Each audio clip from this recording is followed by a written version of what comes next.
Is it possible that there is a 3,000-year-old mystery that has been determining the course of your life without you even knowing it? And is it possible that this mystery is what lies behind the rise and fall of nations, as well as the world wars that we've seen in the last century and a half? And is it possible that this mystery also holds the key to what lies ahead of us for the rest of this decade?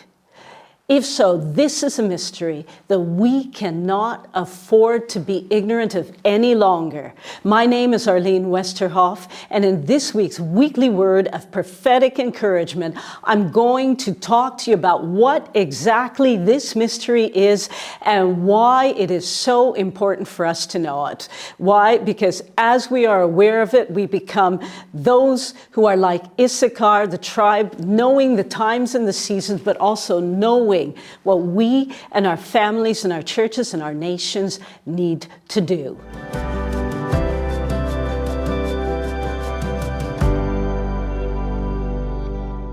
Before I start, however, I'd just like to say, if you haven't yet subscribed to my Arleen Westerhof YouTube channel, please take a moment to do so now. Now, today, I'm going to be talking about a 3,000-year-old mystery that has actually been in effect for 3 millennia and that is influencing the course of our daily lives and is influencing things that are influencing us. Now, in order to start this, I go back to a scene in the book of Exodus, an old man standing on a mountaintop, fire, clouds, thunder, and the children of Israel standing at the base of the mountain and looking up in fear. And as this man, Moshe in Hebrew, or Moses as we know him, as he's on the top of the mountain, God speaks to him and he starts to record what God is saying. And what he records becomes what we know today as the Torah. And in the Torah, God gave Moses instructions for the children of Israel for how to organize their daily lives and how to organize their national institutions and how to organize himself as a nation. And in that instructing, God started to talk about Sabbath, that whole principle of rest for people and for land and for capital. And in Leviticus chapter 25, verse 1, God starts to talk very specifically about something. And today I'm not going to talk about a Sabbath rest so much for people every 7th day, but I am going to talk about something else. Leviticus chapter 25, I'm going to read the first 4 verses. And the Lord spoke to Moses on Mount Sinai, saying, "Speak to the children of Israel and say to them, when you come into the land which I give you, then the land shall keep a Sabbath to the Lord." And so that Sabbath principle for individuals, but we're talking now about a Sabbath for the land. 6 years you shall plow your field, and 6 years you shall plant your vineyard and gather its fruit. But in the 7th year there shall be a Sabbath of solemn rest for the land, a Sabbath to the Lord. And you shall neither sow nor reap your field or prune your vineyard. And what grows of its own accord, I'm going to read to verse 5, of your harvest you shall not reap nor gather grapes of your untended vine, for it is a year of rest for the land. Now, God commanded that very, very specifically for Israel, his covenant nation. And that is a command that has never been rescinded. On that 7th year, however, there was also another Sabbath, and it was a Sabbath of rest for capital. And Deuteronomy chapter 15, verses 1 and 2, God talks about that very, very seriously. One of the things I'm noticing as prophets of God is that we have to start to become aware of these things now so that we can become even more accurate in our prophesying. We're talking about an Issachar generation right now that God is raising up to know the times and the seasons and what our different nations need to do. This is incredibly important. And so we need to be aware of these concepts. Deuteronomy 15, verses 1 and 2. At the end of every 7 years, you shall grant a release of debts. And this is the form of the release. Every creditor who has lent anything to his neighbor shall release it. He shall not require it of his neighbor or his brother, because it is called the Lord's release. Interestingly enough, that term release can also be translated with the Hebrew word shemitah. And that is the mystery that is 3,000 years old that we are now talking about. Shemitah, translated release or remission. And remission means a cancellation or reduction of debt or penalty. And so the Shemitah concerns every 7th year, and it has to do with both the land as well as capital. And so as a result, the Shemitah principle that God gave, it wasn't even a principle, it was a command that God gave to the nation of Israel. If it has to do with land in an agrarian society and capital, we would expect to see this manifesting itself every 7 years in some form or another, in both the economic as well as the financial life of the nation. And if we talk about economics and finances, then we also got to talk about the political sphere and war. And so why am I discussing this topic today? It's because these things are still some of the things that I see that are driving us forward in this decade, this era now of wars and rumors of wars.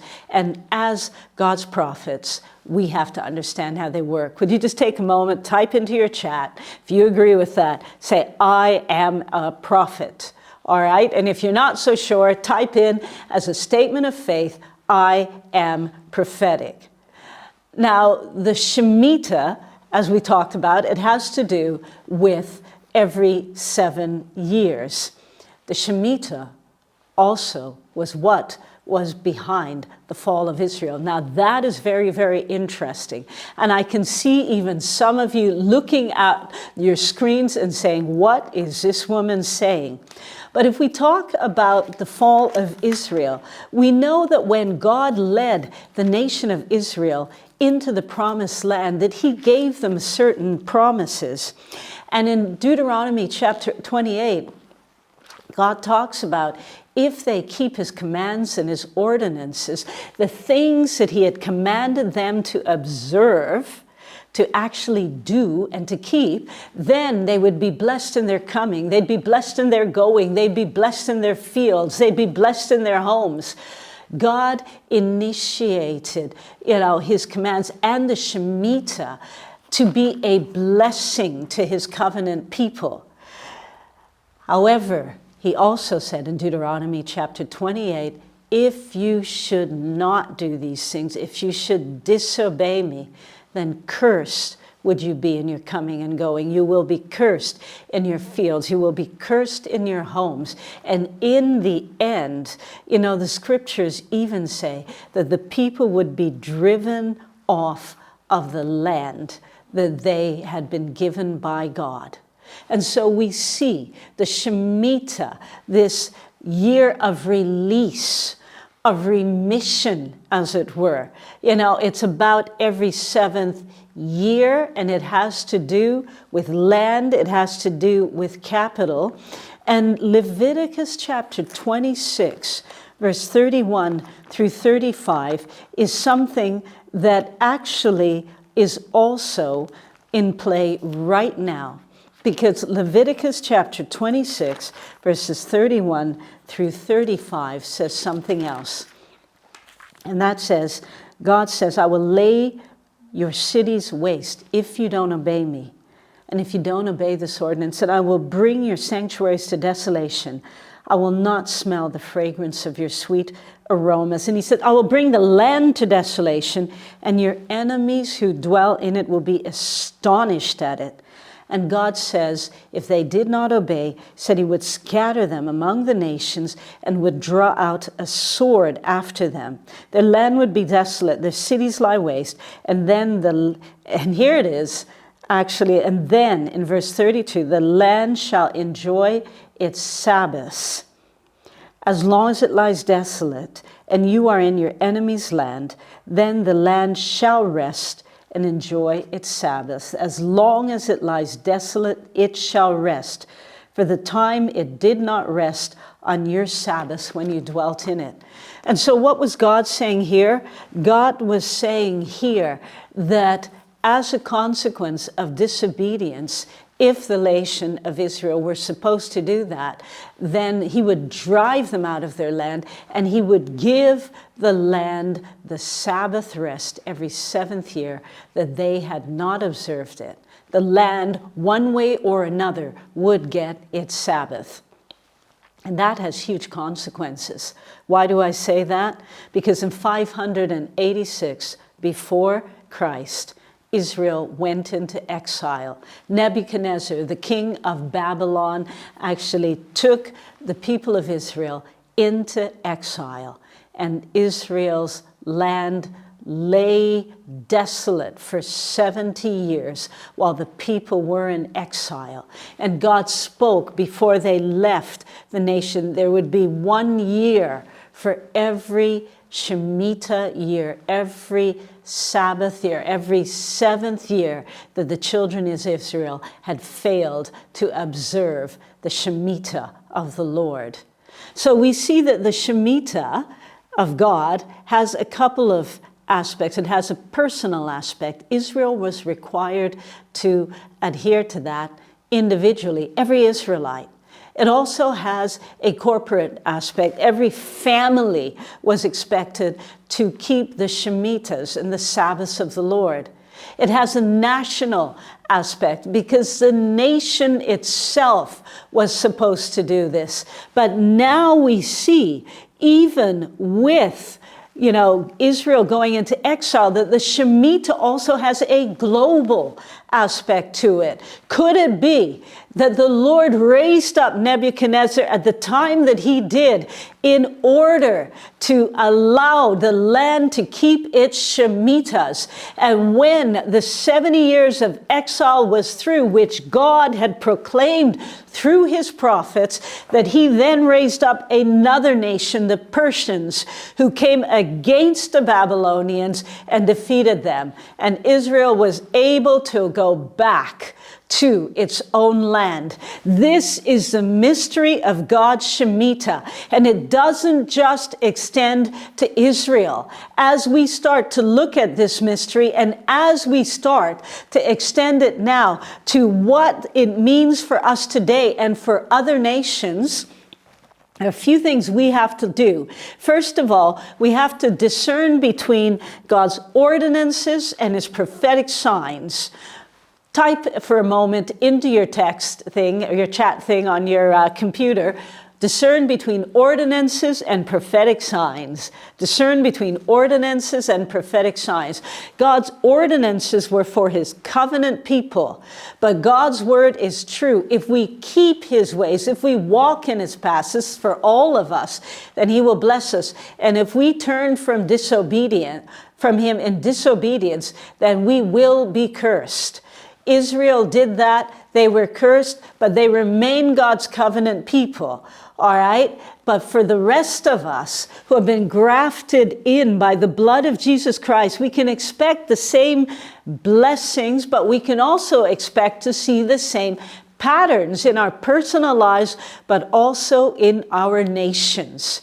Now, this is the end of this first video on the mystery of the Shemitah. However, in my next video, and please be sure to not only not miss it yourself, but to share this video with those who you know. I'm making these videos for those of you who are called to be prophetic voices to your families, to your churches, to your nations, and those who are called to be prophetic solutionists, so that you can have eyes to see, ears to hear, and to know what's happening and what we should do now at this time. In my next video, I'm going to talk about how this affects now to the geopolitical arena, how it relates to it, to USA-China relations, to what's happening now across the globe. I'm going to talk in my next video about how the Shemitah principle, the mystery of the Shemitah, actually has concretely been manifesting itself in nations outside of Israel and also across the globe, and how these things have impacted your life personally.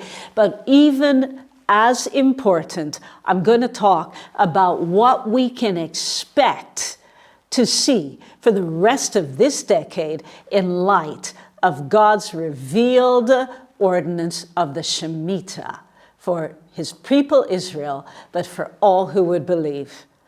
Thank you for joining me this week in my weekly word of prophetic encouragement, and I look forward to seeing you next week.